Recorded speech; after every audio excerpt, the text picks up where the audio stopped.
दोस्तों, जब से कतर में इंडियन नेवी के 8 पूर्व सैनिकों को सजाए मौत दी गई है, तब से बहुत ज़्यादा इसकी हड़कंप सी मची हुई है। और स्वाभाविक है कि इसके बारे में भारत सरकार और भारत के लोग बहुत ज़्यादा दुखी भी हैं कि आखिर भारत के इंडियन नेवी के यानी नौसेना के जो कमांडर हैं, नौसेना के जो पूर्व सैनिक हैं, इनको 8 लोगों को एक साथ फांसी की सज़ा या मौत की सज़ा क्यों दी गई है। तो इसकी एक दिलचस्प कहानी है दोस्तों। इस कहानी को हम बता रहे हैं कि आखिर कतर में क्या ऐसा कानून है, क्या इनने ऐसा काम किया है, क्या ऐसा उल्लंघन किया है जिसकी वजह से 8 के 8 लोगों को, भारतीय नौसेना में रहने वाले सैनिकों को फांसी की सज़ा या सजाए मौत दी गई है। दोस्तों, सबसे पहले तो ये डाउट क्लियर करना पड़ेगा कि फांसी की सज़ा नहीं दी गई है इन लोगों को। कतर में फांसी की सज़ा दी ही नहीं जाती है। यहाँ पर जो किया जाता है, सजाए मौत दी जाती है, शूट किया जाता है, गोली मारकर शूट किया जाता है। तो 8 सैनिकों को गोली मारकर शूट किया जाएगा, इस प्रकार की सज़ा सुनाने का कारण क्या है? कतर इतना कड़ा कानून कैसे बनाया है कतर का जो कानून है, चाहे वो बलात्कार का हो, चाहे रेप, चाहे मर्डर का हो, चाहे कुछ भी हो, कतर में इनकी जो सज़ा होती है वो मौत होती है। दोस्तों, कतर की एक कहानी है। कतर पर एक ज़माने में जैसे भारत पर अंग्रेज़ों का शासन था, प्रशासन था, अंग्रेज़ों के गुलामी में भारत था, ये सही बात है, लेकिन कड़वी है। ऐसे ही कतर पर भी, कतर एक अलग राष्ट्र नहीं था। कतर से जो टर्की अभी बोलते हैं, जिसको तुर्की बोलते थे, वो अलग हुआ। एक समय वो साथ में था जब वो अंग्रेज़ों का गुलाम था कतर। तो अंग्रेज अपना शासन प्रशासन वहाँ पर चलाते थे। लेकिन एक टाइम ऐसा आया कि कतर का एक ऐसा शासक बना जिसने बोला कि भाई हमें अलग चाहिए, अलग राज्य चाहिए, अलग देश चाहिए अपना। जैसा कि भारत में डिमांड उठने लगी, वैसे ही कतर में उठने लगी। जब अंग्रेज़ों का धीरे धीरे अस्तित्व कम हुआ तो अंग्रेज भी सोचने लगे कि आखिर ये लोग हमसे अलग हो रहे हैं, और धीरे धीरे इन लोगों की मांग भी बढ़ रही है। दरअसल कतर और टर्की एक साथ में थे पहले। जब वो गए अंग्रेज छोड़ करके, तो टर्की को अलग कर दिया और कतर को अलग कर दिया। लेकिन इसके लिए एक बहुत बड़ा काम किया अंग्रेज़ों ने। उन्हें सोचा कि कतर की अब संरक्षण कौन करेगा। कतर की जो जनसंख्या थी बहुत ही कम थी उस समय, 20 लाख से भी कम थी। 20 लाख से भी कम संख्या है। अब यहाँ पर इनकी सुरक्षा कौन करेगा? अब सुरक्षा के लिए जिम्मेदारी जो दी गई वो सऊदी अरब को दे दी गई कि आप एक बड़े भाई हैं, बड़े भाई की तरह कतर की सुरक्षा करेंगे और इसकी डिफेंस से लेकर के सभी प्रकार की सुरक्षा आप करेंगे, एक बड़े भैया का रोल निभाएंगे। सऊदी अरब मान जाता है, लेकिन कतर सऊदी अरब से भी अलग होने लगता है कि हमें आपसे भी अलग होना है, हमें कोई मतलब नहीं है। जब अलग हो गया कतर सऊदी अरब से, तो कतर के पास समस्या ये हो गई कि अब सुरक्षा हम कैसे करवाएंगे। अभी तो सऊदी अरब कर रहा था, तो वो अमेरिका से कतर के संबंध ठीक थे, तो अमेरिका से गुहार लगाता है कतर। तो अमेरिका एक एजेंसी को हायर करता है, प्राइवेट एजेंसी है, और उस एजेंसी के द्वारा डिफेंस, पूरा उस एजेंसी का काम है उस डिफेंस का काम करना। उस एजेंसी का ये काम हो गया कि कतर का संरक्षण करना है।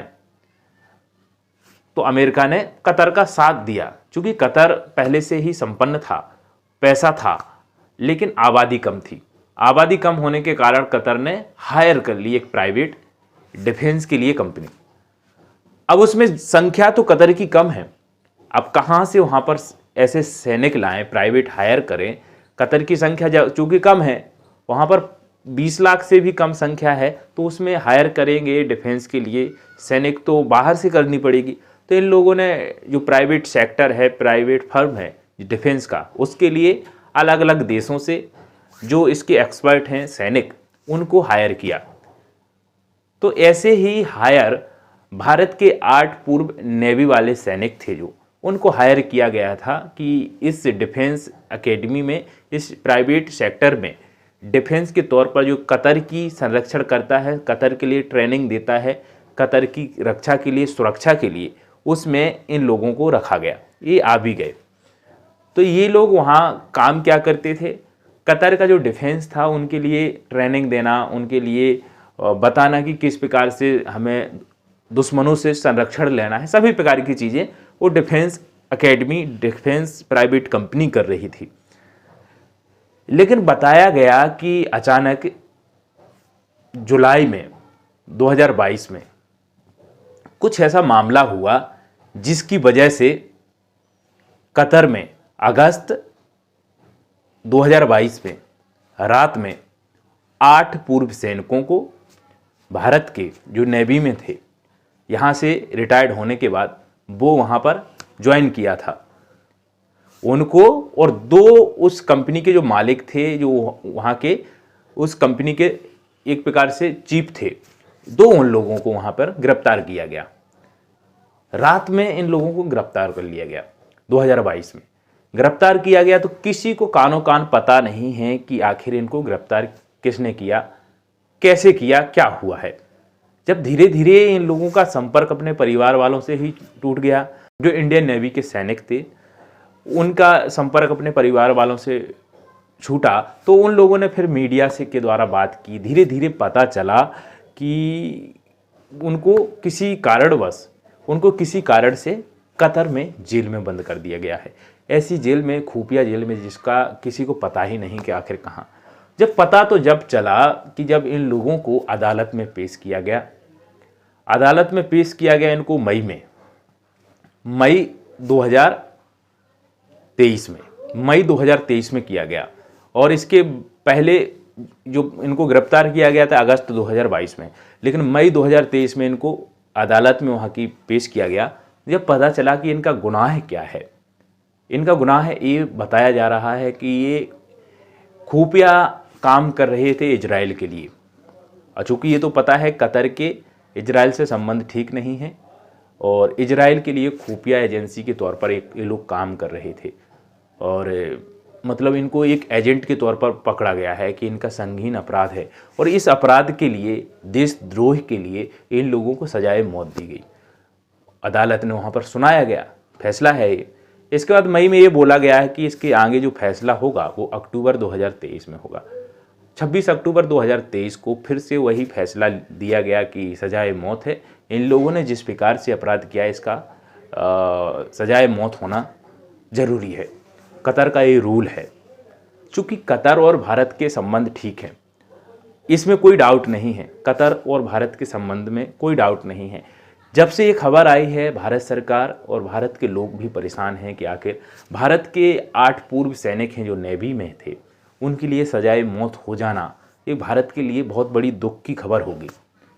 और जहाँ तक भारत सरकार है उसके संपर्क में है कतर के अथॉरिटी के, और वहाँ की अथॉरिटी ने ये भी बोला है कि इन लोगों ने ऐसा क्राइम किया है और इसकी जो सज़ा है सजाए मौत होगी।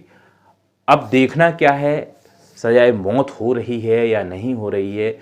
जो भी हो, सभी लोगों का इसमें होप है, सभी लोगों की इसमें दुआएं रहेंगी कि इन लोगों को, भारत के जो भी सैनिक हैं, इन लोगों को सुरक्षित वहाँ से भारत वापस लाया जाए, इनके परिवार वालों से मिलाया जाए, यही होप रखते हैं। बाकी कतर की सरकार का क्या जजमेंट रहेगा, वहाँ की कोर्ट का क्या रहेगा, उन्होंने तो बता ही दिया है कि सजाए मौत होगी।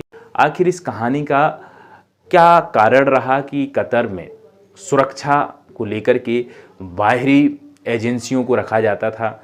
आखिर क्या कारण रहा कि कतर के लिए, सुरक्षा के लिए, डिफेंस के लिए एक प्राइवेट सेक्टर काम करता था जिसमें डिफेंस की ट्रेनिंग देते थे? वो कतर को कैसे सुरक्षित किया जाए, बाहर से लोगों को हायर करते थे, लोग जो एक्सपर्ट होते थे उस कंपनी में।